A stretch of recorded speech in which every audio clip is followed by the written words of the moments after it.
Amis téléspectateurs, bonjour. Touring Artistique, votre magazine de télé-réalité, présenté par moi, votre humble servante Mireille Aouchai, la Cour suprême. À la réalisation, on a notre frère Jean Moulay. Touring Artistique, émission Nabino Obo Mesana Kolanda sur My TV. Émission Oyo Ezo et Binobo découvrir environnement ya ba artiste nabino. Esikani a na poto, esikani ba artiste nabino ba vandaka, esikani ba kotaka, esikani ba zalaka. So bolingbo ye ba esika ba zalaka. Donc broyer bango kaka a na Touring Artistique. Pona lelo dans un invité dans Rami Balé. Ya liboso eza monsieur Petrus. Petrus azana ni banda ko se poser ba question. Petrus azala ki champion de Kinshasa na cyclisme. Parmi batu oyo bakumba ba vélo ye azalaki moto ya yambo.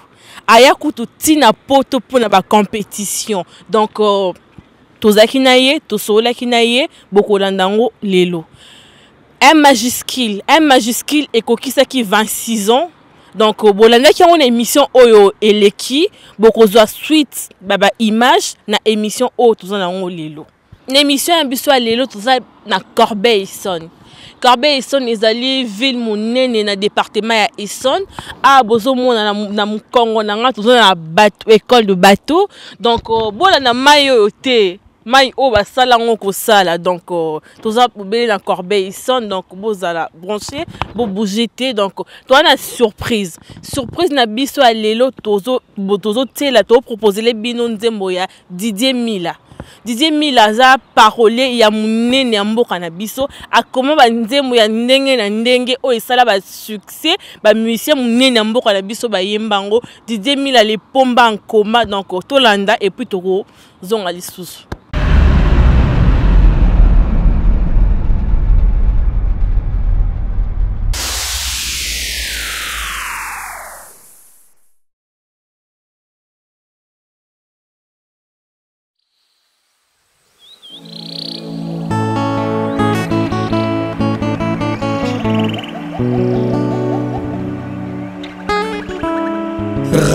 Ramazani kamata misapi na yo tambusa yango na nzela bibende.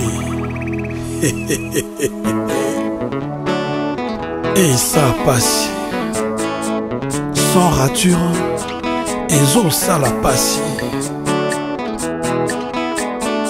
sono clotaire vidéo. Le travail toujours bien fait, mais très bien fait quoi. Balobinga ndo asiliki moto atongaka bwato abangaka balete yango ngai nalobaki nanga likambo yangwe fote nanga te ezalanka bongwe tosi tokote balenga ndwangwe ayankaka ye. Jean Bercial Banzuzi balobi baleki biso na mbango tondime bazolukokota paradis na jewane ABC totanga ngobiso tu 1 plus 1 va calcula kangote angamila ye. Eske mwana kakola kabombo Pagi Pambani Tokoma moto mbala moko kutu mingi Kolo Sizo Naketama jamais longo na moibie Bobanga tena za mwana meme Naliaka matiti mosunite Nazapeli gelele Nayebise kolela Kevin Mawanda Babenginga amateur Angaya Tondi Makati Mais bazo bosana ke Ba amateur bato batongaka Arche de Noé Kasi ba professionnel nde batongaka Titanic Matis Kimambi Yabana Nezinda Jacqueline Fouetti Nakufela papa Nakufela mama Kasi bazo zela nakufela nzambe na ngai Ya fin autour du monde de Paris Le véritable Yebisa bango nzamba kufaka te Mama Françoise Nzumba mai ya miso na biso oyo ezolela yo ekokauka obe mokolo ebale ya Congo mpe ekokauka ye. Que ton âme repose en paix. Roger Dieye, l'homme aux mille solutions. Est-ce que ceux qui font les trous en l'envers, bah si va bandio comprendre, est-ce que va comprendre? Serge Kajima, le responsable. Matingu Pierre Martins. Base binsanka mitete koyanko kome likonga nkontri yo moko ekobare yo. Narcisse Djempo, homme souple, la souplesse. Base binsanka bolingo te koyanko kome mbeli contre yo moko ekoboma yo. Alpha bonkole kutwa yebi yango Dieudonné Barça Bespa yebi kopango. Alobi baleki biso na bango tonime Vincent Gomez Azolu kokota paradis na jewane ABC totanga ngo biso tu Kofi Mangombe Plus bakalkila kango te Amamila ye Eske mwana kakola kabombo Obed Tezo Koboma moto mbala moko kutu mingi Dani Bibola Nabeta majamelo mona moibie VIP Kobanga te naza mwana meme Naliaka matiti mosunite Naza peligelele Degama de Nuisette Nayebise kolela Blaise Mawanda Biso tobangaka kokoya te po tovandaka na mabele bato ya likolo nde babangaka kokoya ye soma kokoya esilaka bango te. Ridion Dieye, le mineur adulte yebisaka Chandulor yebisaka bango papa azosala bango pasi napesi loboko babokozwa mbote po ezangi mbongo. Mwana moke ayebaka na ye kokangela moto kanda te mbonge nde esilikaka na matumoli ya mopepe bameki otumba ebale na moto balobi eziki bamisusu bameki obwaka mungu ya mibale bameki balobi ekangi adi meteo keyes milambo. Roger Meya yo yebi yango te na matisi moto nzete po abuka mboma tolia ye akomi kuna na likolo akomi obuka nde mibeko. Eske ezalaka bongo? Clotaire Kuka Georgette Carloge Kuka eske basalaka bongo? Nazalaka na sheri moko kitoko na ye balusaka ngai jido bote na ye zoyiba mpema na ngai ya suka kombo na ye Florida Sumerawe kombo na ye Jackie de Piolani kombo na ye Jenny Muke na ye nabengaka ye Flore Kazibaleo babengaka ye Jackie Sofinga kombo na ye Nesia Sokola nanu kombo na ye Asitu Kalenga Mama Loketo Mukubwa Samita le nécessaire de Schengen El Kanzuza Peti Nanga Mokoe Nalelio Lisusu Narcisse Tchepo Miangi Ame souple Arriva Lumière en Zambé Paulin Zempo Sécurité Alobi baleki biso na bango tonime Bob Makalani Azolu kokota paradis na jewane Pablo Apela ABC totanga ngo biso tu 1+1 bakalkila kango te Amamila ye Emerance Mbilinyama Eske mwana kakola kabombo Anissé Boulabanga Koboma moto mbala moko kutu mingi Le boss de boss Napeta majamelo mona moibie Associé valable Kobanga te naza mwana meme Naliaka matiti mosunite Naza peligelele Nayebise kolela Parmi baosusu onodaka poje babona mpalaka AC Milan. Parmi basusu nodaka projet babona palaka bakalifenga directement mbwa kopal et salarié yeye ainsi va la vie Redi Kabangoué Rabi Jubilé obligé te au sala entraîné maté Ngungi ya swaka nzete te ya swaka se moto de Bino Kabangu Fourmi ya sala kelanga te Yalia kandenge nini mama Alia kobelo kakutaka na nzela na ye Shama munai emekitona Jojo makanda gari mazaya Aromi toga ya Johnsona pichu bengo Nalela kaya Jansi manoka Nakoma nanga na mindele pona boya complication ya baindo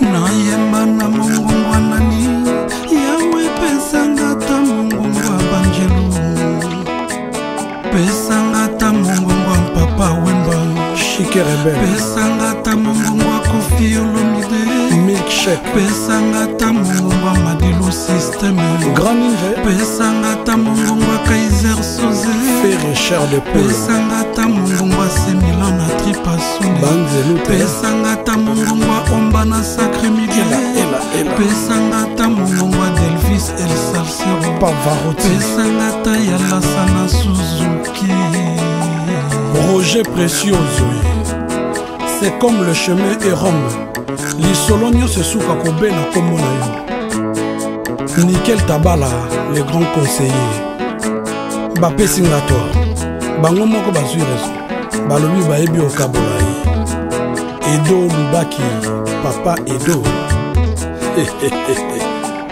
Yawe lokola bazomona yo te balobi ozalaka te kasi mopepe oyo bazomona pe te balobi yango nde ezali mawa na bango tosta seki libulu ezanga suka bebe lolo elengi ya mwana maître Shumulai makamata ye Raïssa oiseau bleu de Melun alobi baleki biso na mbangu tondime Paul Mitsubishi le grand chelem paradis na jewane abese totangango biso tu Désiré Lijanga bakalkilaka ngo te papa na Enzo eske mwana kakolaka bombo Manix na ambassade tosala pasi moto mbala moko kutu mingi Feuve Malala naketama jamai longo na moi Marie-Jeanne bobanga te naza mwana meme Rufengani président de présidium Lopez Moutonagio industriel nayebise kolela Michel Lorenz papa na Michael alobi baleki biso na mbangu tondime bazolukokota paradis na jewane abese totangango biso tu. Oh, merci Nabino, fidèles téléspectateurs de Touring Artistique. Bon, tu vois, Kolanda, Didier Mila, les Pomba Yankoma.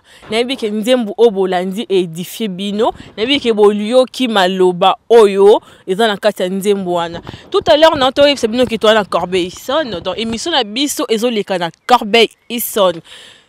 Tant na omona boy na ebite na moni ngomba na moni nde mundele asakai na ngomba tant na telembo na omona ngomba me na omona bandaku mundele ndenga bongisi mboka na ye na moni mai na bango oyo eti mai njili na biso me tande mundele abongisi mboka na ye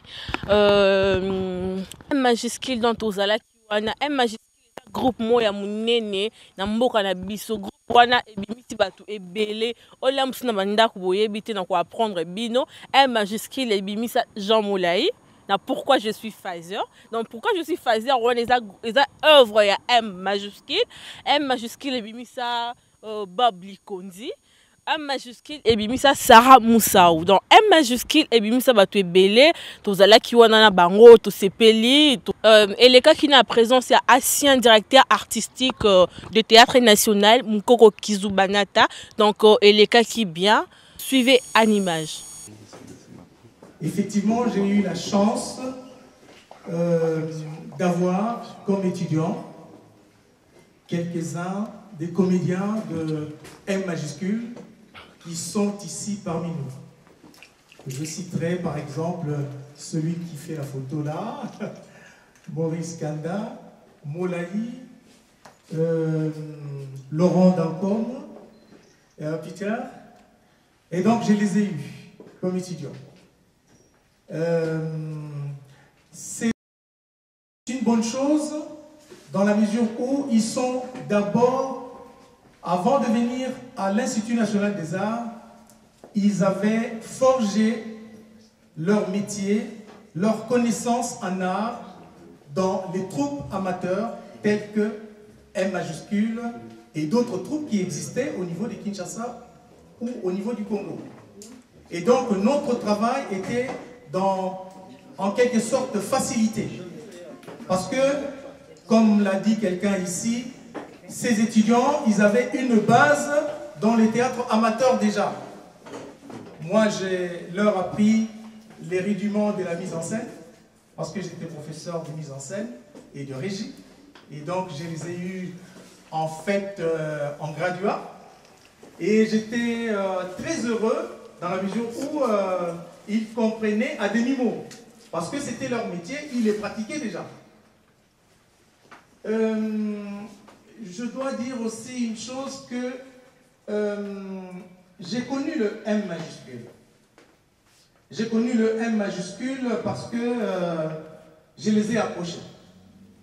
Je les ai approchés, ces comédiens, au niveau des ateliers, par exemple, qui étaient donnés par la Fédération nationale du théâtre, la FENAT, au niveau des festivals qui étaient organisés à Kinshasa.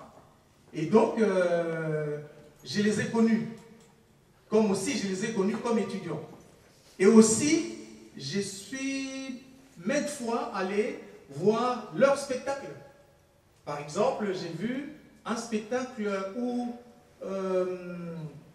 je me suis retrouvé, disons, j'étais spectateur, mais j'ai compris que j'avais une sensibilité que je ne connaissais pas, qui était enfouie. J'étais sensible, très sensible. Après avoir vu une pièce, c'était Pourquoi je suis phaseur, je me suis rendu compte que dans cette salle-là, où j'étais spectateur, j'ai pleuré depuis le début du spectacle jusqu'à la fin du spectacle. Professeur de mise en scène, metteur en scène et pleureur. Pleureur dans la salle. C'était incroyable. J'ai pleuré et les gens qui étaient à côté de moi, qui étaient aussi des comédiens, parce que en fait, une chose qu'on n'a pas dite ici, c'est vrai que j'étais professeur de mise en scène à l'INA, mais j'étais metteur en scène et directeur artistique au Théâtre National du Congo. Et donc, voilà. Et donc, j'ai encadré des gens et j'allais les voir aussi. Et là, j'ai pleuré vraiment comme un enfant parce que alors là, j'ai conclu que j'étais très, très, très sensible. Et donc, j'ai conclu que les comédiens de la troupe M majuscule, ce sont des gens sérieux, très sérieux. Le spectacle qu'ils montaient était des spectacles sérieux, des spectacles de grande facture, de haute facture. Moins, les sœurs sont là.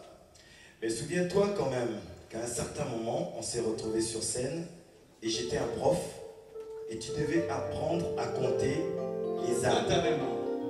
Tu devais compter un âne jusqu'à 10 ânes. D'accord? On va essayer de le faire en live devant tout le monde.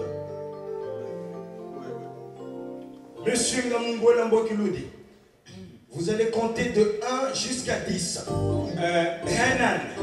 Bon, d'abord, fais ton entrée d'abord. Voilà. Éclat de rire, donc,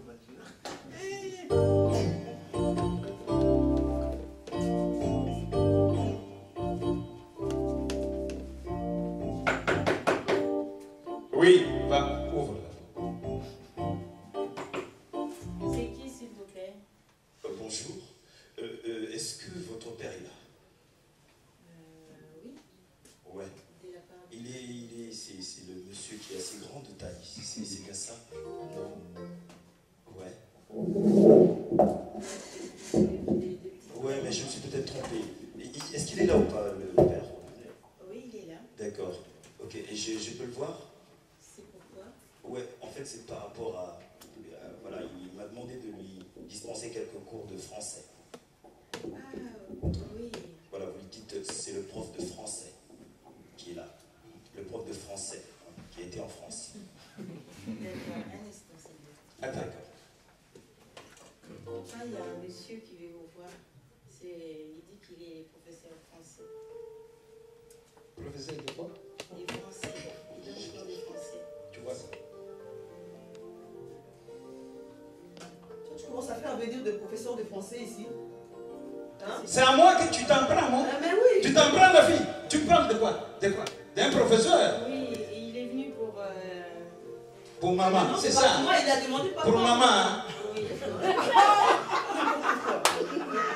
Ben non, dis la vérité. Mais non, tu sais, mais moi, je on va dire, du calme. Non, personne, moi. Tu ne peux pas m'embrouiller. Ben, j'ai dit quoi, papa? Écoutez, si tu dis quoi? Mais qu'est-ce qu'il a dit, le monsieur? Moi, je ne sais pas, c'est le professeur de français, il est venu, il cherche papa. Mais fais-le entrer, fais-le entrer, fais-le entrer. Attends, on ne fait pas entrer quelqu'un comme ça. On regarde, il y a... Mais puisque tu dis qu'il est venu pour moi, on le fait entrer. Non, il a... Ah ben oui, ça se saura. Il voulait voir un monsieur de petite taille. Tu vois. C'est ça l'éducation. Je vais t'envoyer au village, là tu vas comprendre. Tu vas comprendre, la carte de Bilangawana, tu vas comprendre. Tu vas me traiter de petite taille. Et toi, tu es là. Tout cela, il est là. Attends. Écoutez, monsieur, j'ai d'autres choses à faire quand même. Hein. Vous acceptez ou pas? Donc c'est toi qui embrouille ma famille. J'ai embrouillé votre famille. Je t'ai appelé, je t'ai vu à Pont-Casavo pour venir m'apprendre quelque chose et tu viens comme ça. Mais monsieur, vous n'avez pas de téléphone. Vous m'avez dit de venir directement, j'ai frappé à la porte, je suis là. Je viens pour... Toi, tu as un téléphone là pour t'appeler, on va t'appeler où? Vous pouvez rester avec mon téléphone, mais vous n'avez pas de téléphone, monsieur. Je viens. Est-ce que vous acceptez le cours ou pas? Moi, j'ai pas de temps à perdre, j'ai d'autres choses à faire. Vous me dites... Tu es bête. Tu es bête. Ah, vous souhaitez que ce cours soit discret? Non, pas discret, mais... Non. Parce que votre femme, votre fille, ne sent pas que vous avez des petits soucis. Qu'est-ce qu'il y a? Qu'est-ce qu'il y a un problème? Tu as créé un problème. Qu'est-ce que tu veux que je... Tu veux entrer? Je veux savoir pourquoi le monsieur est là. Et va là-bas. Va là-bas. Non, c'est déjà vu.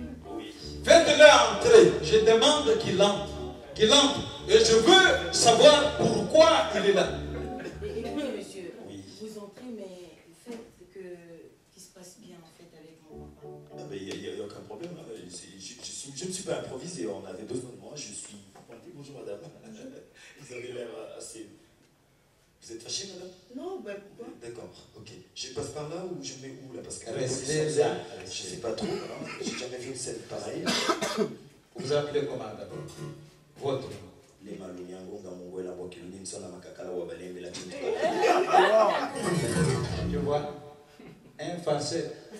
Ici, je suis locataire. Si tu crois que tu vas... Kadash, dis-lui Kadash. Hein? Tu vends quoi ici? Qu'est-ce que tu vas vendre? C'est même pas. Je ne comprends pas très bien. Qu'est-ce qui se passe là? C'est votre femme. Mamoui.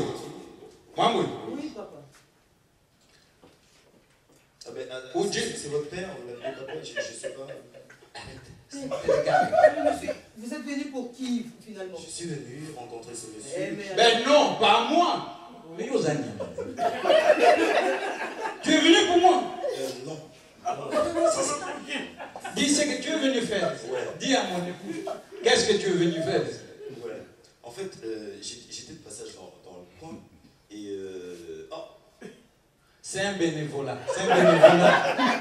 Extrait à ambiance où ils qui jouent wana na M majuscule donc biso tozaki wana pour lundi extrait donc na banda ko comprendre et lo nini les cas qui jouent wana. Si ko tozo kota na page rose ya émission na biso. Page rose est nini bande ko nanga na banda ko zo tuna la Cour suprême page rose en nini. Ndeko mobali moko na kombo ya Pichu Tangi atamboli na bosolo, hein? Atamboli na bosolo, yena moi sina fiancé na ye Niclette, ba oti ko sa la prédote na bango, ba oti ko sa la prédote na bango, famille bale ekutani pour na prédote na bango bolanda.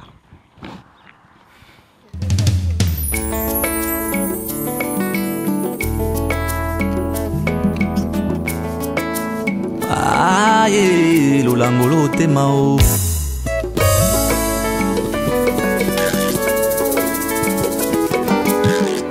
Mulangwisi motema nangayo, na bolingo na yo. Bolingo nangayo, neyo. Nakotika yote, mwana mwasi oyo. Bolingo nangayo, seyo. Nasukia waipa na yo, mobali oyo.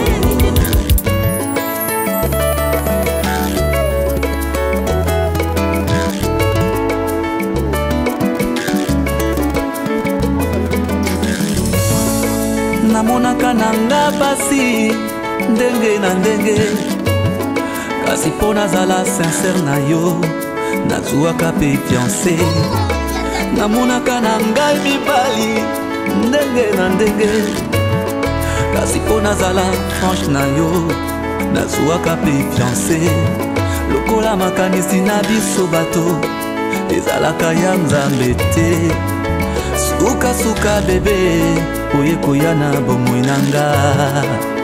Suka suka jo, lelo lopete na musapie. Dois-je meu amor?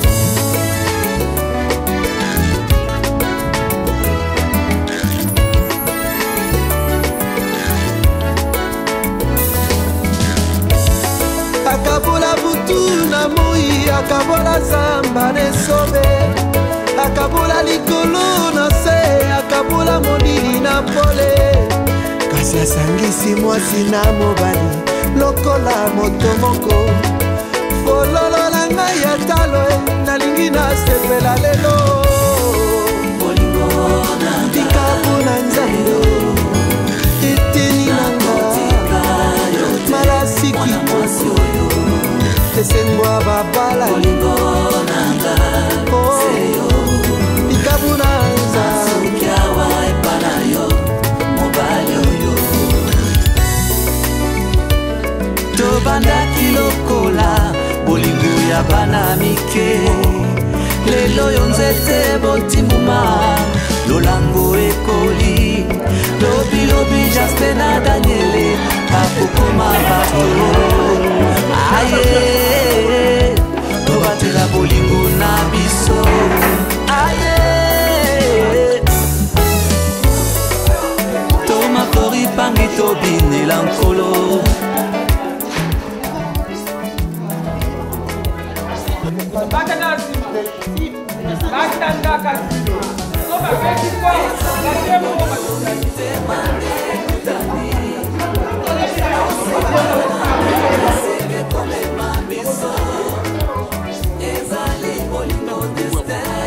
Wana bokwe baka bokwe baka mais bon matana nous nyoso beaucoup de longa wana ezaka bango d'accord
Continuer car on a une émission na biso na biso ki bino ne bandelike na koyamba Petrus aza nani ba téléspectateur na ngai.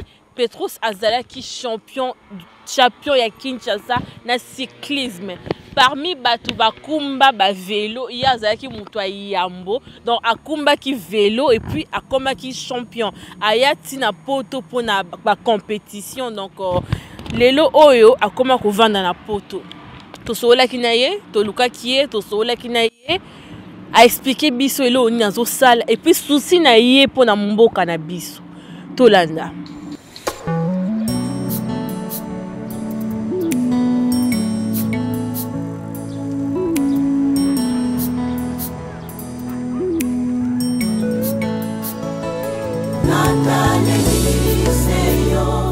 Petrus tokutane na yo na mboka oyo ya Corbeil et son Touring Toyeba na cadre émission na touring artistique ozana ni pe ozosala nini na mboka oyo yo moto tika basango na bamboka ya RDC na lisano ya vélo na mboka oyo en tout cas donc na kokona ba entraînement nanga na ça toujours entraînement donc na pasaka mingi na bato batikali kuna na mboka pour que baba kokolanda exemple na biso obiso to sala na mboka nga na mboka donc na 87 na zaki champion na sasa mutuso ayibi ngai na kombo ya Petrus Matane après na 88 toyi ko sauver honneur ya mboka na so Congo na Corée na Séoul to si j'ai ya Séoul to zongi na mboka après ngai na voyage na zonga koto après la tika pe véloté na ça toujours ba traitement au tika véloté mais ba compétition minene zoleka na mboka oyo ya France eskayo zali mais tozomona yo te ngolo banini donc ezalika pona Kinshasa masanango ya vélo bien na poto pe ozo entraînement pour que na entraînement wapi donc na poto na ça entraînement pour na dit que un jour na zonga na mboka na ngai na aider je no bazo kokola sika po baba na posa osala vélo voilà. Ah c'est bien. Alors depuis oyo na mboka oyo ya poto osali mbula boni. Donc depuis na yo on a 90 donc na sali 23 ans. 23 ans. 23 ans na mboka poto. Alors sikoyo na 23 ans bilan na yo eza ndenge nini o zwingonga mingi na mboka oyo mundele expérience makambo bela bilan eza ndenge nini jusqu'à présent. Donc bilan langa bene donc espérance on a joué dans mboka mundele. Donc c'est belé donc c'est pas dans mboka mundele c'est belé. Donc il y a trop. Donc on a joué pour ni que dans la pour ça pendant que joue dans son mboka nanga. Na aider pe ba mususu oyo ba bazana pour ça ya ko maelo nga za nango. Ah c'est bien. Alors Petrus émission na biso comme on a touring artistique na kati ya poto ayo fani na ville nini. Donc nous avons la ville 9 Saint-Georges. Ah ouais, sikoyo bato baza pour ça ba profiter de l'expérience à Petrus. Ba ko sa ndeni po ba koluka yo na ville 9 Saint-Georges. Donc bato baza pour ça ngai dans tika numéro na téléphone. Donc le ba ngoka ka soko za pour ça ba yeba ke Petrus aza na ville 9 Saint-Georges. Pour ceux qui ont contacté, à moins qu'ils aient privé. C'est ça, privé. Donc, ceux qui ont contacté la ville Saint-Georges, donc la ville Saint-Georges. Alors, les années, tout le monde a Petrus. Pour que vous soyez là, pour les téléspectateurs, tout ça, ici, est-ce que vous avez émission de Gianni Faye, tout ça, l'émission d'artistes féminins à RDC. Alors, les années, yo mwana RDC oyo se retrouver na poto awa ezo lobela yo nini expérience nini ya sika oyo yo za nango na vie na na poto awa. Donc ngai donc eloko etenga na poto na esprit ya ko continuer sport nanga oyo vélo pour na linga ngo trop donc na tisiko na linga mingi donc na linga ngo bien na mutema moko yango na pona continuer na poto yango na tika kimboka. Alors siko tiki mboka okanisaka mboka na ndenge nini ntango yo oza na poto? En tout cas nakanisaka mboka bena donc ezala kaka bien mboka ezala bien basportif mpe bazala bien bazala na volonté ndenge biso babandaka mpe babakaka motema donc espoir ezala kaka ndenge wana fokaka motema soka nango ifo te koya kaka. Mais sikoyo na ndenge ozwi mwa technologie bino namoni velo na yo ya sika te mais velo moko adapté vraiment na ndenge ya bapoto awa moi lisungi ezalaka na yo na bandeko baza na RDC. Ouais donc moi lisungi ezalaka nanga parce que na ntango nakendaki na Kinshasa na 2002 nasomeli bamateriel na mbongo na ngai namemi nango na fédération napesi bacoureur namisi na fédération na baduso bayaki napesi don na fédération pour na matériel ya vélo nasala yango na 2002 donc na volonté wana titi siko mpe donc ezaka na mutu nanga mpo nasalaki ya mbala moko nana nasala yango ta malebele sikoyo baboni oyo yo ntango opusaka vélo na banani na ntango na Kinshasa ezoningana. Donc ngai napusi bavélo donc promotion na yo na ntango wapusa vélo topusi na bamayele bamenga balianza ndombasi Suzuki Steve Christian baonga après na bambenza bamongolais bafrank siko na minute oyo mutu akomi présent ya ACK ya vélo ezali Gilles Mabeta camarade na toakine équipe mona Power King. Ah oui, betana les sola Power King. Sponsor monnaie ndenge wana est-ce que azo continuer ka kosala mosala na ya soutien ya artiste et ya cyclisme. Donc pour nous en tout cas donc nouvelle Power King na la ngombe ya mingi te mais il faut na nana ko seigneur na ba nezo les gars parce que moni nga aza président Mabeta Gilles va yene mutu abenga nga afomanga tous les courses ça malaki ça nga ko na tout. Ah, donc course César na Kinshasa na banzela nini na yoki babongisi mboka kitoko. Donc banzela ya ndenge nini? En tout cas kukosi bana nena na yoki na Kinshasa bena course bena. Ezongi bena elengi ndenge so to monde elenga vélo bena biso to monde yango. Tango anzela na mabulu. Nzela mabulu te biso to zaki na ba équipe moka makasi donc osomba lo moko te donc yo kaka musana ko pédaler kaka. Donc yo somelo moko te na fin du mois ba pesi yo mo ya salaire so bo gagner. Je ba prime comme bibiso la Power King donc gagner ki anemo bimba to saki anemo to gagner ba course belé donc to saki ba prime na biso.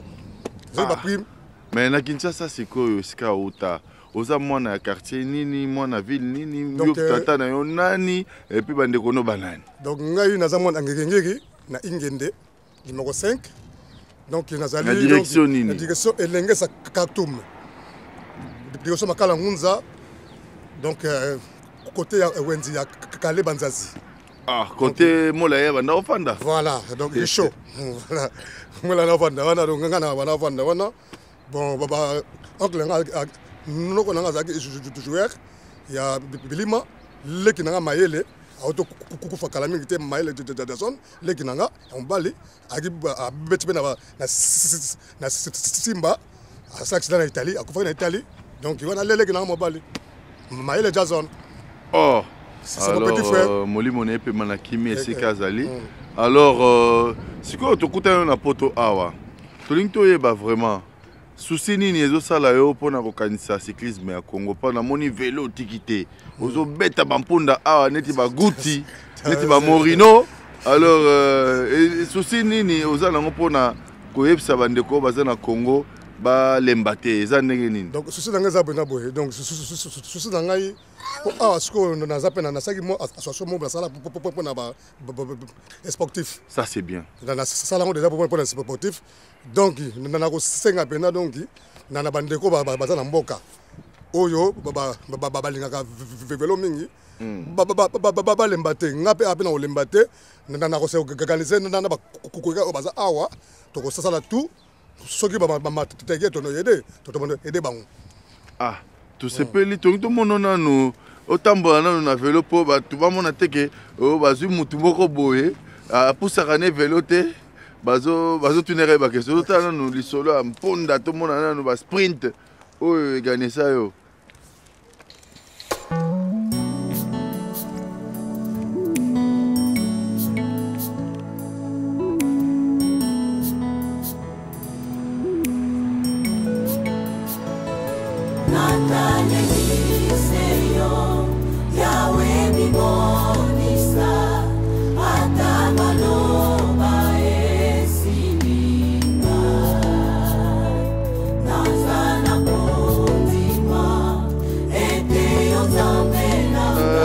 tomoni talent ezali na sur soki lelo ozoki na RDC comme coach ou bien entraîneur avec expérience aux na mboka o donc nana ko souhaitant penza nana entraîner pena équipe de sokuna ça pena fofona entraîner.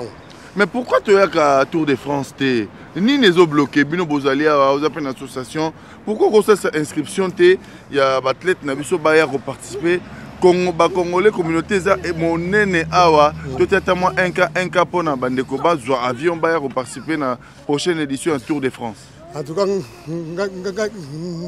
mo pe na sakana na baba idée wana na tout danga pour biso to soka chance to rouler en France to rouler na Limoges na mon massa to gaganaki course moko moto gaganaki mo sengo donc to agi biso na équipe nationale il y a mboka RDC donc to national to ye to ça le course to gagner les seuls pays Afrique et gagner na France ça biso bazaiwa et tour ni wana Limoges et championnat ni to ça là Roubaix tout Roubaix to les galelo to ça là après année nini année 88. So de côté na palmarès à France tout le monde a gagné congolais moko ata ko gagner te mazalaki na mazalaki biso 6 to aki ngai Christian Steve Suzuki na vieux mongolais na ngai le plus jeune avec Mbenza.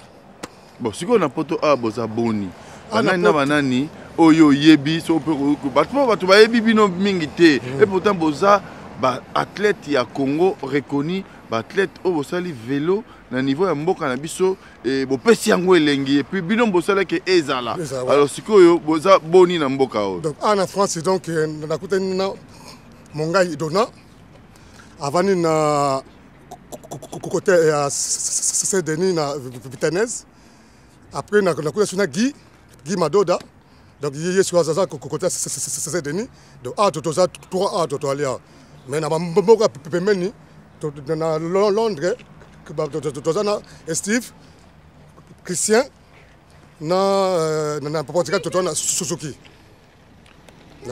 na Portugal bwana Suzuki ayaki kutu awa donc ayaki pe na France totomona naki ah bon alors na bandeko o bozali awa likanisa bango za ni bosolo la rapona ko tombola vélo ya RDC ouais to so la belle kamango mingi ngam na force na tata bango poids tout temps na bi tout tikate de même lelo gamba lelo na benga ki bango na bengi bango baba binanga baba roya mais lego pesa nga moye et ko des agité yango moni nga na eka nga moko na présenter yango benza pour nana na besoin na makasi bina ke mboka ezala bien baba leki ba totika pe bazala bien nene so toki bien baba pe plan baba pe bazala bien ndengi nene so to ça baba vélo. Alors pourquoi pour la nini mécanicité beauté association kuna cyclisme SK je pense ACK soki ezalaka pour nous permettre bango batiape moi jeu à travers cyclisme na biso na ba compétition hein pour na esalaki soki course ezo salama et permettre que moi les foot ezalaka na bato ba Rolanda ba jeune neti na époque moko boye Jean Molai basalaka na association pour non ça ba course na Matongé na place à 4 janvier pour nous permettre que bato ba beta rappel jeu concours le roi bampon de Salmarès c'est les conditions ko qui ça matin na RDC na RDC donc ça ba idée option na mutu ça les conditions bien nenenga biso to moto mona ngwana poto ba jeu soutenir le vélo et soutenir bamponda et soutenir sport non surtout yango moi donc il faut fallait ce donc nga ba likambo bien que non soki na quelque ça bina fona fana likambo bien donc faut te tomber donc nga fana na zana ka bigo na ya fédération fana zala pena popona na chango pena likambo nga na maelo nga zu awa na moka mundele donc en tout cas fona kabulango na bandeko na baza kuna bon sikoyo Kinshasa lo bien ngo pe mingi au sali 23 ans awa au so kendeki Kinshasa mbala boni pona bosola na bandeko bazakuna donc na kendaki ka mbala moko na kena na 2002 na soma ba teteke na mongo na nga propre na meme on na fédération na pesi ba courir ba yaki moko na pesi bango na to pesa bango na miso ba président fédération président ACK donc tous les présidents bazaki wana ba monaki donc on a des photos, des cassettes, bon, on a rejoint ça, mais dans le sens où on a donc il y a les seuls coureurs à partir il y a junior on a babané vélo na gagana course contre la montre na sala minute mke ko le menteur je suis na sala Petrus Matanu. Au bataille record, il y a tant boni na course à la montre. Donc, qui est alimentation express, Sosimat, tourner au zongi, et qui coucou sa boto camp alimentation express. Donc, plus de 4 km, il y a boulevard, on fait à 6 km. 6 km, ça fait aller, on peut faire donc. Donc, normalement, on a fait 10 km. Ok. 10 km. Est-ce que le record, il y a RDC, il y a vélo, ils ont consigné quelque part pour vérifier que Ndekoana Azalaki Mukumbi vélo et qui a gagné quel record? Oui. Est-ce qu'ils ont consigné quelque part? Ça allait dans la fédération, dans la ACKPL. Actuellement, faisait qu'on a dans la fédération. C'est bien. Alors, Petrus, tu as commis na souka ya masolo na biso. Tolingi ko toyeba nani ozana posa ba pesa yo loboko na nzela okolo na ba communauté diaspora nini hein pona na mosala na yo toze belé na poto est-ce que nani okoko tutisa maloba na yo na ye pona ekende etungis zwa ba konzi ya mboka oyo be diaspora po ba kopesa bino loboko vélo na seke liboso donc muté bana na ko soswale mama kakambo ezali baonga. Bon, on a diaspora, bato musu bazate. Bazale belé, oh, bina bakosala belé, on a osenga, bato bina bazé belé awa. Ah, bina bazé belé, na osenga la batuana, tant bato yo kanga na ko baboye, baba ko funa mitema na bango, baba aider c'est que c'est maintenant ya moka na biso. Poza wana za moka na biso. Donc baba aider ngo penza, na osenga na bango ndenge na baba ko yo kanga. Donc na senga na bango pena que non so baba contacter na numéro na téléphone ou bien na na vie Saint-Georges na tiki numéro na so ko benga yi to solo la popo na ndenge espoir mboka mais sikoyo na cadre association association ba sportif ya RDC hein na été association ba sportif ya ba coupe ya ba pousse vélo mais na cadre d'association pourquoi pas ça ba réunion na communauté pour ba kopesa maboko. Mais yango le quoi donc les camarades donc les qui na télévision se connaît nana le baboye. Oui. Donc batu bazali ba membre bali babatu ba yebinga ba benga la kin avec ça tona ça la vélo bazali bela wa ba mona ngai ba pesa ngaka conseil babi que non kotika te donc il faut qu'on a tout tout monde na vélo. Tout le monde na vélo ça so plaisir au ça sur na ça. C'est ça, c'est le grand plaisir de ça, donc c'est pas ma case. T'attends la grande zone, c'est champion. T'as la champion, t'as la champion. Ti les lots donc tu as la champion. Bazak mingo, baba na viso baba ya pour baba loba. Nana sport mais bon, le quoi la t'as mouké. Donc baba tika na bango mais pour mais attends ba sima. Baba ya pour baba loba pe mandam. Tout ce comme na suka, ya masolo na biso. Bato bakolanda yo esalaka bango bien bayebaki ande kwa bosani biso tolobi na bango boni. En tout cas donc ngape le basuka na loba bango en tout cas bobo zaka calme na bosani nga binoté. Donc ti la saboye donc na mutu na nga na pasaka na bino ne boza kuma donc na linga bela que no boza ne soto zazaki donc na bosani te na sa bina tout na 4 pays ya sope na na posa ba membre ba yapo toto bali kamo li bobo so pour ça la bien pena que non que ce que tout maman tege pas wa tout ni pe na mboka tu peux se ba ko ba bien pour biso to qui change pour to so même tege to na équipe na braliment na working na so mata vélo mon côté parce que mlanga vélo makamno so mlanga donc nganga na so matelo monter na mbongo nga donc si on a moni kuna exact que non vélo mususu ba pilote boki bana baba leki bazana na bana moyen ku tu basa vélo ki to kozate bibiso pe to banaki ndengona mais tatango suko po baba courage ya Congo baza makasi moko mais ezo so bamba bango matériel biso pe matériel ça so ndengona bonga tatango na vélo kala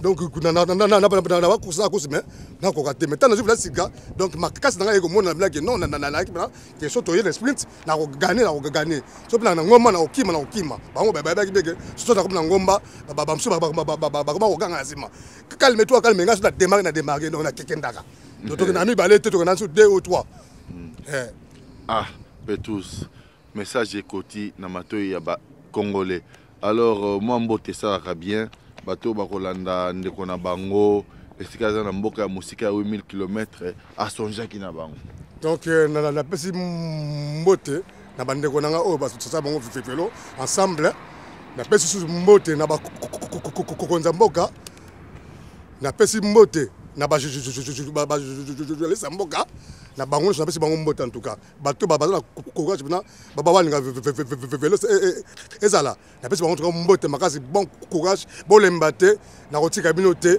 en tout cas bobo tika malamu en tout cas. Merci beaucoup Petus. Merci à vous aussi. Merci.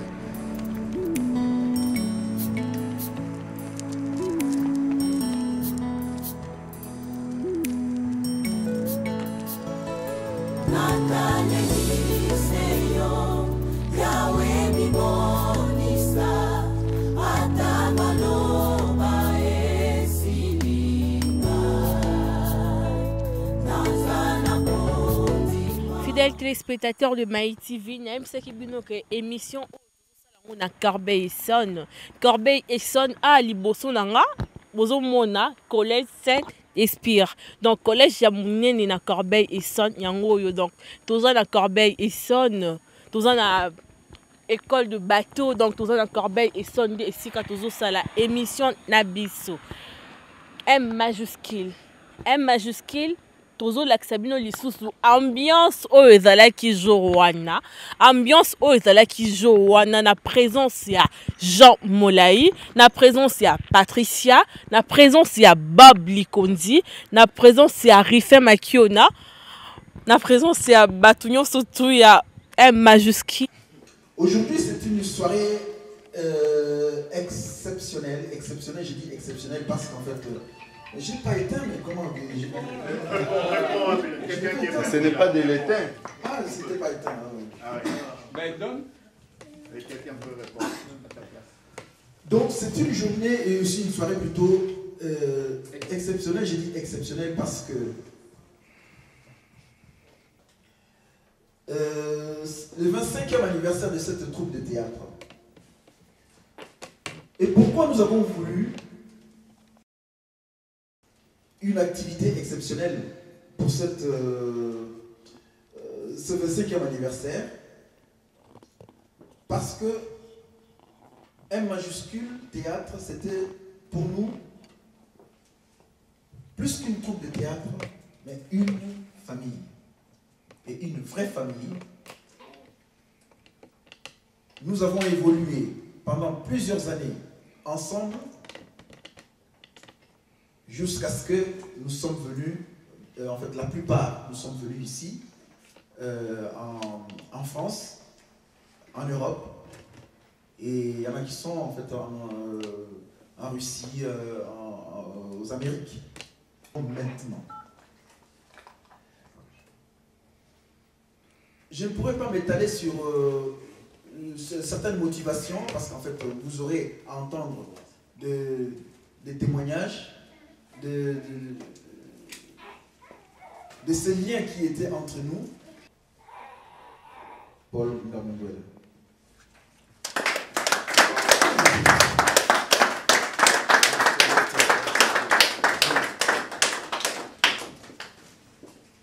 Vraiment,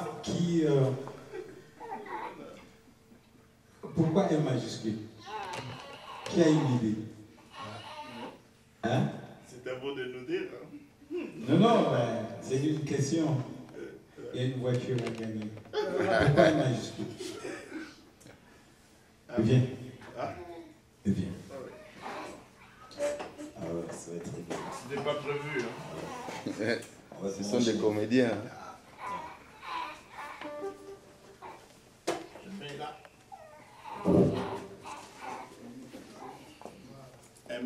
Qu'est-ce que vous voyez?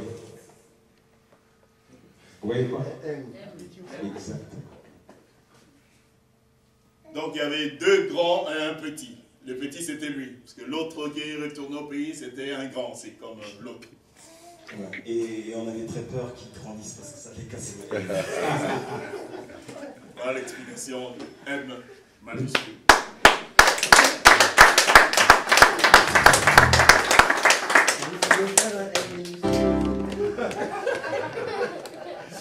Vous savez, devient un échantillon. Hein? Ok? Bien-aimés camarades, vous savez, je suis très ému parce que je m'y attendais pas que M majuscule allait être ce qu'il est aujourd'hui. Parce que quand je vois des enfants, des petits-enfants, des arrière-petits-enfants, vous savez, il y a de quoi se réjouir. Vous faites quelque chose et cette chose devient pas éternelle, mais ça devient quelque chose. Aide-moi, toi qui connais mieux le français. Quelque chose de sublime, parce que moi rapidement comme ça je rencontre Idrissa, mais ça c'est avant M majuscule. On s'est rencontrés à l'Alliance française du Congo sur une pièce qui s'intitulait L'homme qui mangeait, qui dévorait, je ne sais pas, les crocodiles, je ne sais pas quelle pièce. Mais on avait des titres particuliers, mais des beaux textes quand même. Et donc à cette occasion, c'est là qu'on s'est vu les toutes premières fois. Idrissa. Oui. Voilà. Et en fait, il y a eu un problème plus tard avec l'Alliance française où il y avait un certain nombre d'activités. C'est que le directeur de l'Alliance française, bon, qui était un Congolais qui aimait beaucoup les femmes, au lieu d'avoir une programmation culturelle correcte, s'est permis à un certain moment de mettre en priorité d'abord les films porno. Bon. On avait dit qu'on n'allait pas raconter ça. Ça fait partie de l'histoire. Donc il y avait un monde important qui venait parce qu'il y avait des films porno. Mais en même temps, ça ne faisait pas partie vraiment de l'éthique de ce qui devait être programmé. Dans la programmation, on avait dit qu'on... La compagnie a été... On coupera. La compagnie donc s'est arrêtée et on s'est retrouvés un petit peu comme des orphelins comme ça. Et donc à un certain moment, j'étais avec Idrissa, on a proposé de faire des passages à l'émission Barza. On faisait des sketchs. Et là, on a dû rencontrer aussi une jeune petite fille qui avait 15 ans, qui est là, juste à côté, qui s'appelle Edith Alemba, qui est l'une des premières, qui était aussi, qui est à son bébé juste à côté, qui nous a rejoint pendant ces sketchs-là. Et Don Joly, le troisième, qui est parmi les fondateurs, était dans un autre bled, c'était plutôt vers Quilongongo, et a pu voir quelques images. Il est venu nous rejoindre et on a poursuivi quelques petits passages à la télé. Sauf que, vous savez, si on rentre dans notre pays aujourd'hui, moi, quand je passe, bon, il y a des gens qui me connaissent dans d'autres combats, hein, mais par contre, lui, s'il rentre au pays, eh bien, il y a parfois des foules qui peuvent entraîner. Mais pourquoi il peut entraîner les foules? Je vais vous raconter.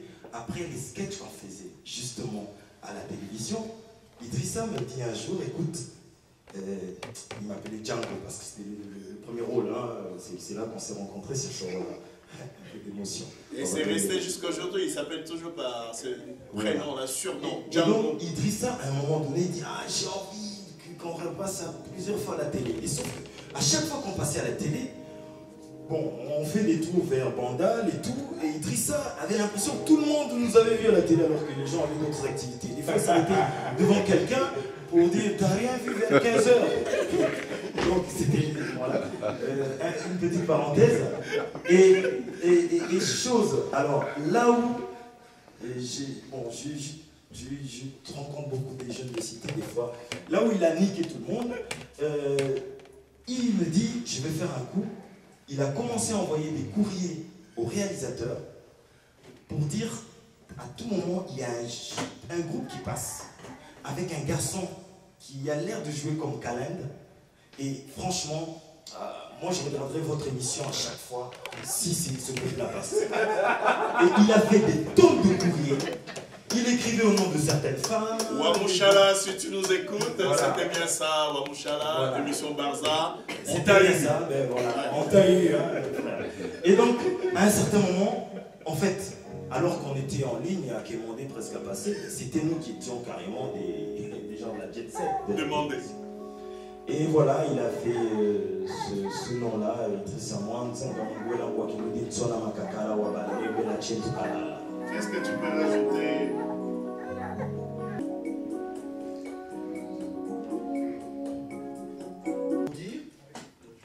Donc ils ont collaboré avec M majuscule, donc dans plusieurs occasions. Alors je vais laisser le micro à Sapouda.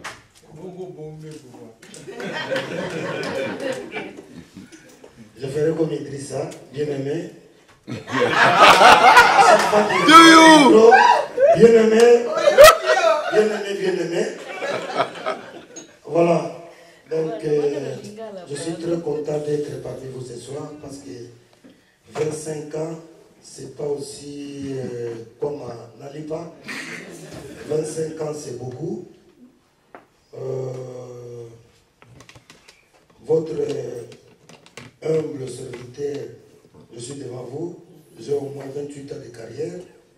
Donc, si vous comparez à 25 ans, ça fait un grand garçon devant vous. Donc, vous pouvez applaudir très très fort pour 25 ans. C'est un majuscule. C'est pas donné à tout le monde. Alors, pour moi, un majuscule, c'est une famille. C'est la compagnie. Au pays, quand j'étais au pays, quand j'entendais les gens parler de M majuscule comme compagnie, à l'époque, on avait au moins 4 compagnies qui étaient réputées, comme Chanik, Tex Africa, et les gens me parlaient de compagnie M majuscule. Alors, M pour moi, c'est ma maman. Majuscule, vous connaissez tous majuscule, parce que aujourd'hui, il y a pas mal de minuscules, mais s'il y a des majuscules, parce que chacun a évolué, et c'est petit moyen. Comme disait notre frère, tout le monde passait ici, disait non, pour moi, un majuscule a fait ça, ils m'ont fait voyager, si je suis aujourd'hui ce que je suis, grâce à un majuscule. personne n'a parlé le mal des M majuscules. Vous avez oublié que vous piquez ma colo.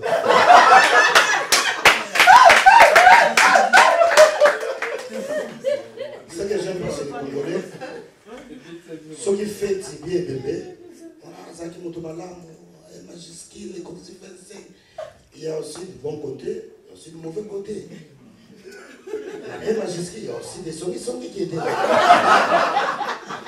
Donc il y a Peter, Tala, Moliye, Goye, Ayakite, Ndiakapessie, il n'y a pas Idrissa. À l'époque, c'était chaud.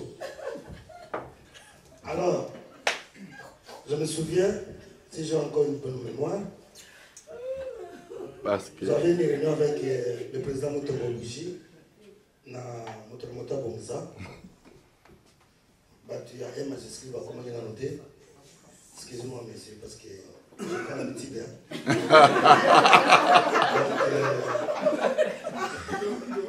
C'est un rendez-vous avec quelqu'un, avec un des acteurs, un célèbre acteur aussi de ça, avec justement, qui s'appelait Motobushi. Voilà.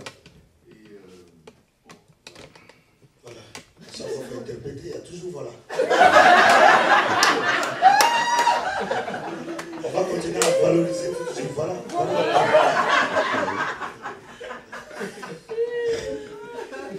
Vous savez, je vais vous raconter une histoire au pays. Il y avait notre papa de la rue, parce que chez nous, tout papa, ça va papa. Alors, un papa qui ne connaissait pas parler bien français. Il y avait des blancs qui étaient venus pour arranger quelque chose de tuyau, pour ramener de l'eau par-ci par-là. Alors, ils sont venus, ils avaient 2 4x4, une voiture. Il y a un portable qui sonne si vous le cherchez. C'est très important, ça peut sauver des vies.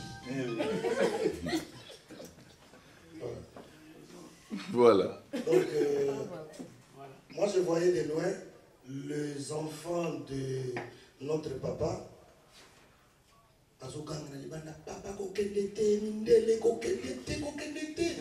Mais le père, il criait, voilà. Le père, je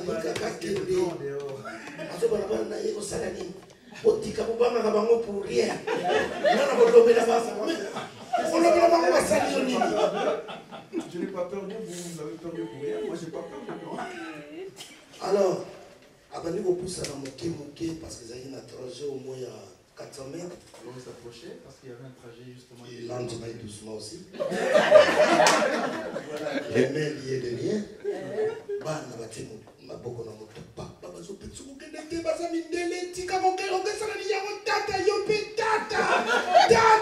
Les enfants insistaient, disent mais papa, pourquoi tu vas, c'est des blancs, ils vont te faire du mal. Alors à Poussani, Aïe, Temena Bamindele. Alors il s'est approché de ces blancs-là. Azodenda. On dirait que c'est un défi là, il a fait ça tombe bien, monsieur, excusez-nous, monsieur. Est-ce qu'on peut mettre des tuyaux par ici et puis Ayoki, qu'est-ce que c'est? Nini! Il n'est pas compris. C'est quoi? Papa, il les écoutait et puis il a demandé pourquoi. Alors les blancs ne comprenaient pas pourquoi il disait ça. Comme il n'a pas compris, Ayebisi, et bon, ça m'a dit alors, en fait, il a dit, et s'il y a de l'eau qui passe par ici, alors les blancs qui n'ont rien compris se demandaient, mais qu'est-ce qu'il a dit? Il a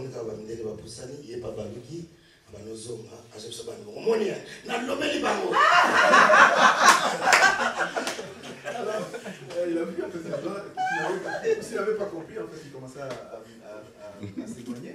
Alors lui s'est retourné et il a dit à ses enfants, moi j'ai pas eu peur de blanc.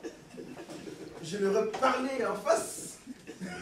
Non, pour vous dire que le blanc, ils ont volé notre langue. Parce que quand on vous dit en lingala, c'est qui ça? En français, c'est une question, on te pose une question, c'est qui ça? Vous allez répondre, c'est que ça y est pour la ligne. Et il y a des gens que je connais pas, en fait, il y a des gens que je connais. Mais j'aimerais tant qu'on fasse, il ne faut pas attendre les 30 ans quand même. Il se peut qu'on ait quelques galères, mais l'année prochaine qu'on essaie de faire quelque chose de bien balèze. Est-ce que tu souhaiterais, est-ce qu'il y a une plateforme pour que N majuscule comme c'est aujourd'hui vous vous êtes retrouvés? Qu'est-ce que tu proposerais à l'avenir? Qu'il y ait une continuité sur le plan spectacle, sur le plan production? Quel est ton avis? Je pense que c'est tout à fait légitime que certains qui ont fait le choix de faire autre chose continuent à faire ce qu'ils font. Mais en même temps, ça peut être un plaisir de se retrouver une année comme ça et de faire un travail, une création. Et je pense qu'il y a des automatismes qui vont revenir. Quand on a été acteur et qu'on l'a fait plusieurs fois, il y a toujours quelque chose qu'on a, quoi. Il est là quelque part. Il faut simplement mettre le corps en route pour que tout cela revienne. Donc il ne faut pas que les gens restent dans leur truc, quoi. On peut être pasteur, mais on fait du théâtre. On peut être, on peut être quelqu'un d'autre, on fait du théâtre. Et moi, j'aimerais être sur scène avec tout ce monde-là. Et éventuellement, rien n'est prévu pour la fois prochaine. Pourquoi pas une ligne de conduite pour les gens que vous êtes rencontrés aujourd'hui?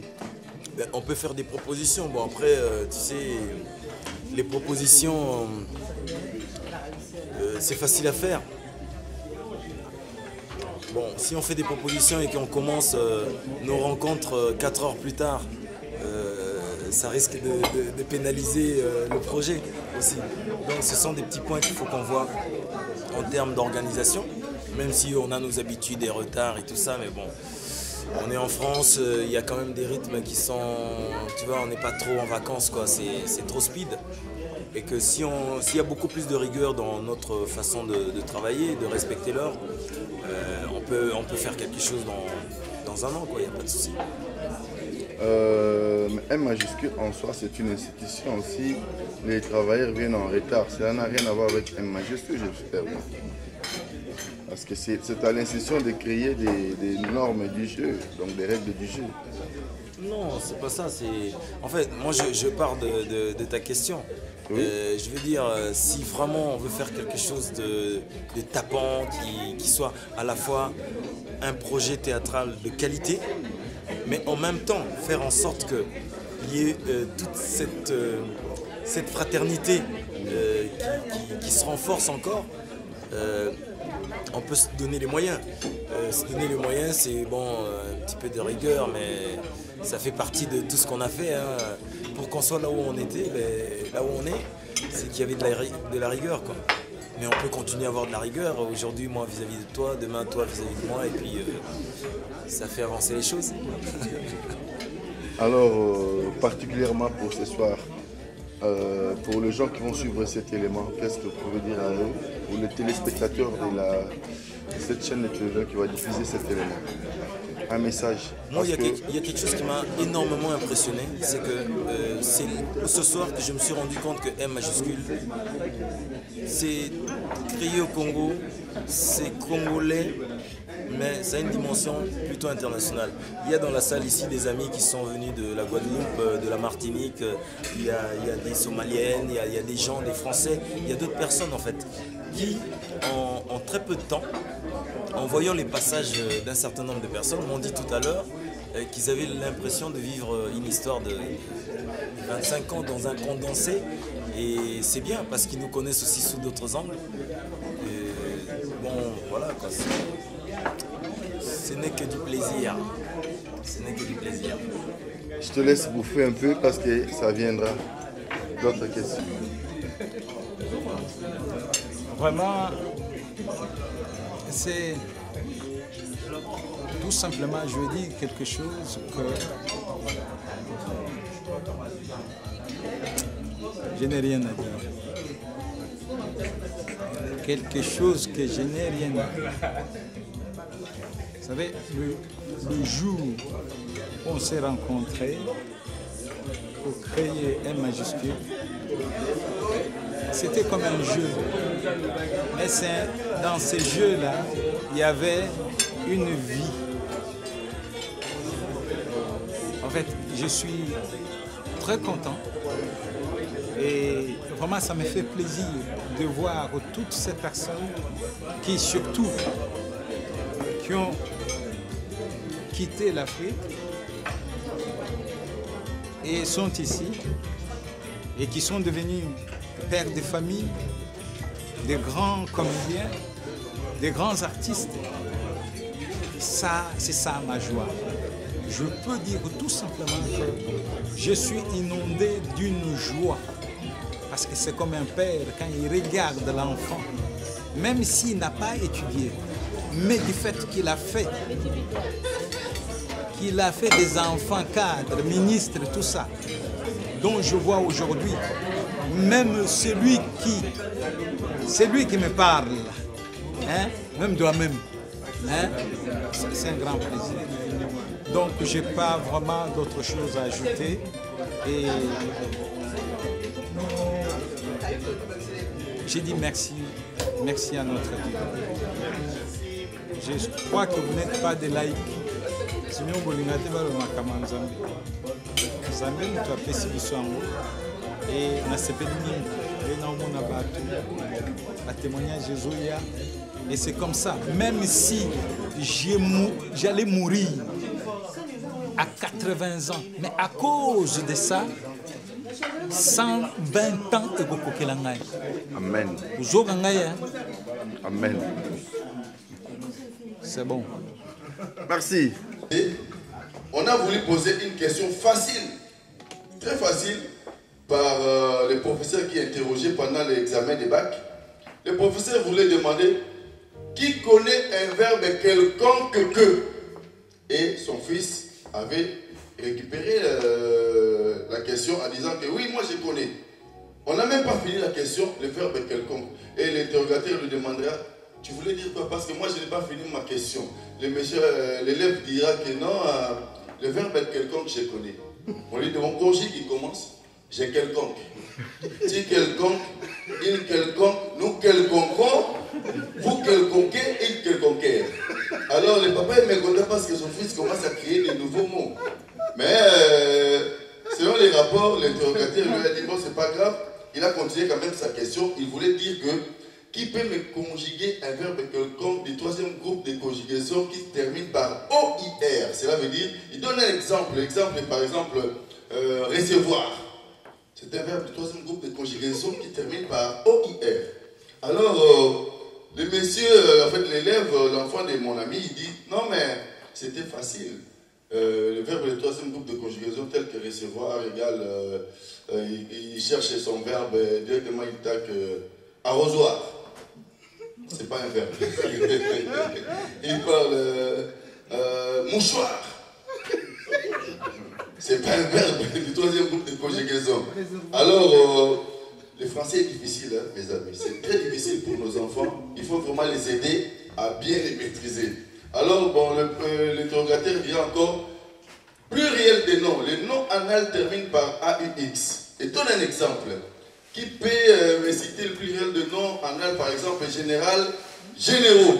Et l'enfant de mon ami, comme il ne maîtrisait pas la langue, lorsqu'il entend général, généraux, directement il dit ah, mais ça c'est facile, professeur. Général, généraux. Directement il prend général, généraux, caporal, caporaux. On l'applaudit. C'est bien. Général, généraux, caporal, caporaux. On l'applaudit. Et il continue. Général, généraux. Caporal, caporaux. Sergent, sergent. Colonel, colonel. Major, majoraux. Ça c'est le pluriel de nom. Alors, c'est le Wessef qui me dit donc son fils a construit une grande bêtise pendant cette interrogation. Merci Nabino, fidèle téléspectateur de Maï TV. Donc, na marché à théâtre tout ça la nouveauté. Nouveauté wana ezali guerre froide. Guerre froide ya Monsieur Josco, ezobima et basangani na ba Jean Molayi, ba Jani Fay, ba comédien la bino o ba mesana ko sepelisa ba bino donc baza na kati ya théâtre wana bolanda na image.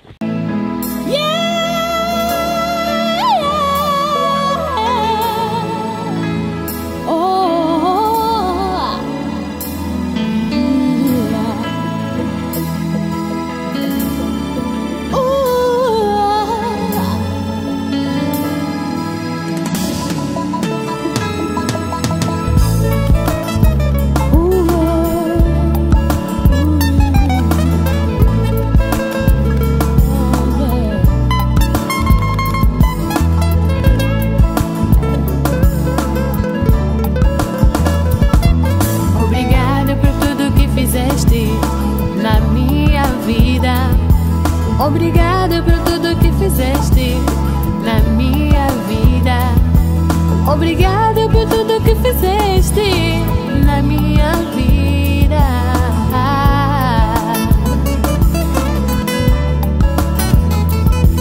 Obrigado por tudo que fizeste na minha vida.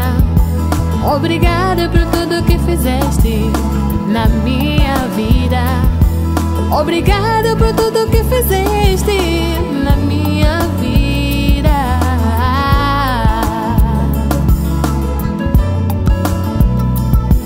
Eu não tenho nada pra te dar, oh meu Senhor.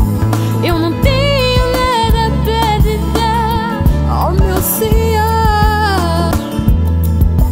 Não tenho nada a te dar, oh meu Senhor.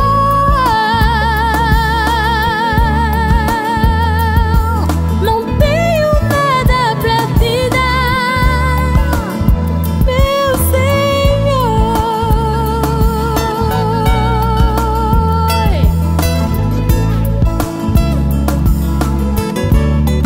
Obrigado, Obrigado, meu Pai, pela sua misericórdia, meu amor,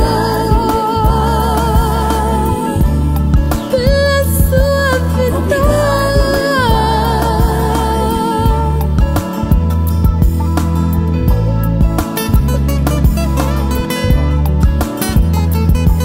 Obrigado, meu Deus, porque me deu minha vida. Se houver céu.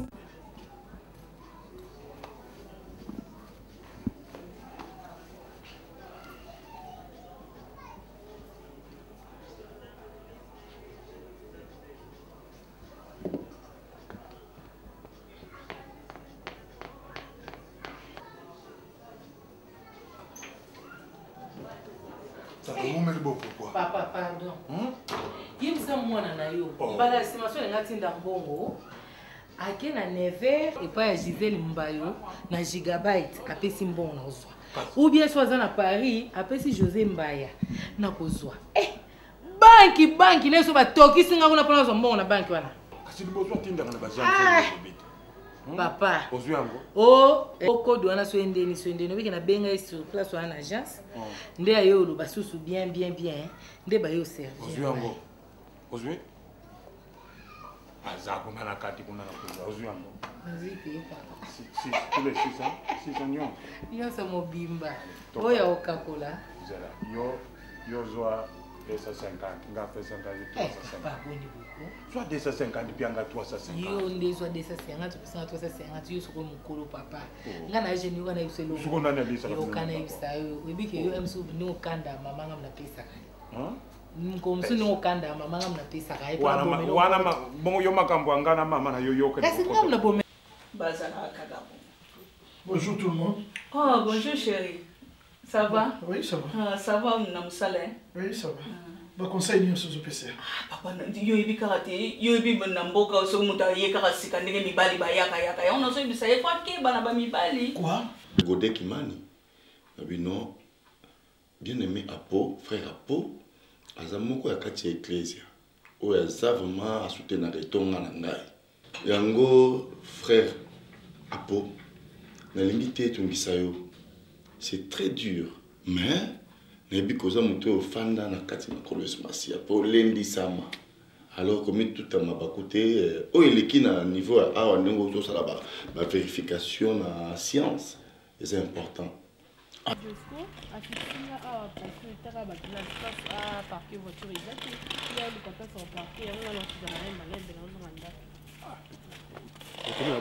Bonne même pas pour vous tous deux karaté. Mais oui, il y a des postes de karaté. Bibiche, c'est oh, Yadjo, Boni. Dis, mais on le partout. On est côté les mains. Pour quelle raison? Non, les gars, si vous. Où sont les gars comment? Et pas ni de gagner. Ni comment ton mokanini? Il y a une relation. Mais n'abi kazalé qui non, ma belle histoire sur ces petites sœurs. Mais ngab tout d'ailleurs d'ailleurs, zélo tous au kendi. Ngana kangami na glace kuna. Nazo luka yo kangi raison nini? Na kangi ne ni fait. Est-ce que ngana mbia pona kanga? pouvais m'accompagner. Yo, bah faire dans la temps, ma belle encore, on a été. Mais tu pouvais m'accompagner, toi qui es dans le cabinet, et pas ministre, na côté ça, on a présence na yo. Tout ça, sur tu résous le problème, on a. Mais montant, on a. C'est des montants dérisoires.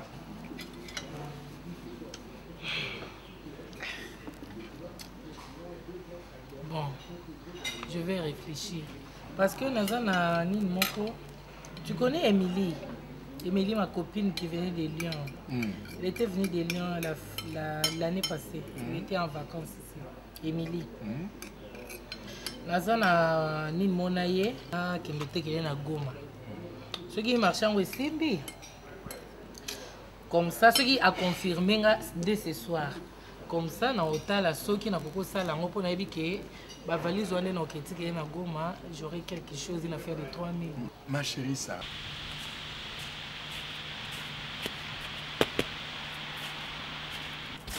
Janify, Mobutu.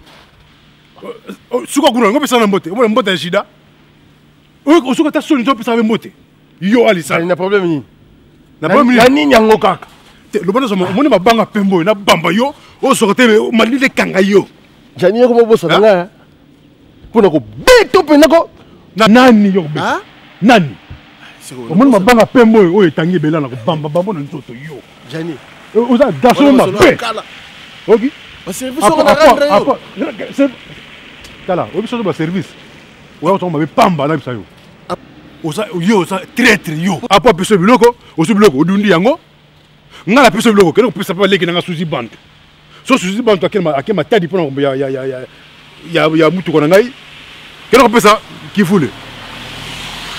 Maman Nandi. Donc Johnny Bovandi bilona ba po bo sali réunion ya batama boum lokola ba airbag. Hein? Allez, bokomo panzanga sango partout. Na yibi na meli. Mireille Ngwama. Na muninga na Gilani Mbombo. Ba pesa ina biloko. Merci à vous, fidèles téléspectateurs de Maï TV. Nous sommes arrivés pratiquement à la fin de notre émission. De bonnes choses ne dire jamais. Hein. De bonnes choses ne dire jamais. Nous sommes arrivés à la fin de cette émission. Je dis merci à tout le monde qui ont suivi cette émission. Merci à nos téléspectateurs. On a biso nyonso obo vanda ki po bolanda émission Oyo. Je dis merci à Jean Moulaï. Je dis merci à tout le monde. Lui Kapesa. Merci à toi. Merci pour ton assistance. Merci à Richard Lukaou. Merci au superviseur de cette émission, le patron de Maï TV, M. Maïmona. Merci à M.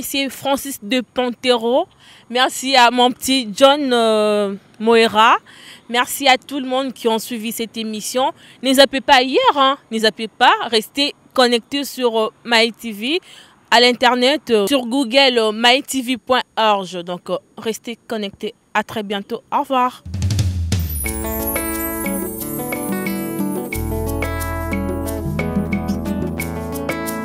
Aye, lolangolo temao.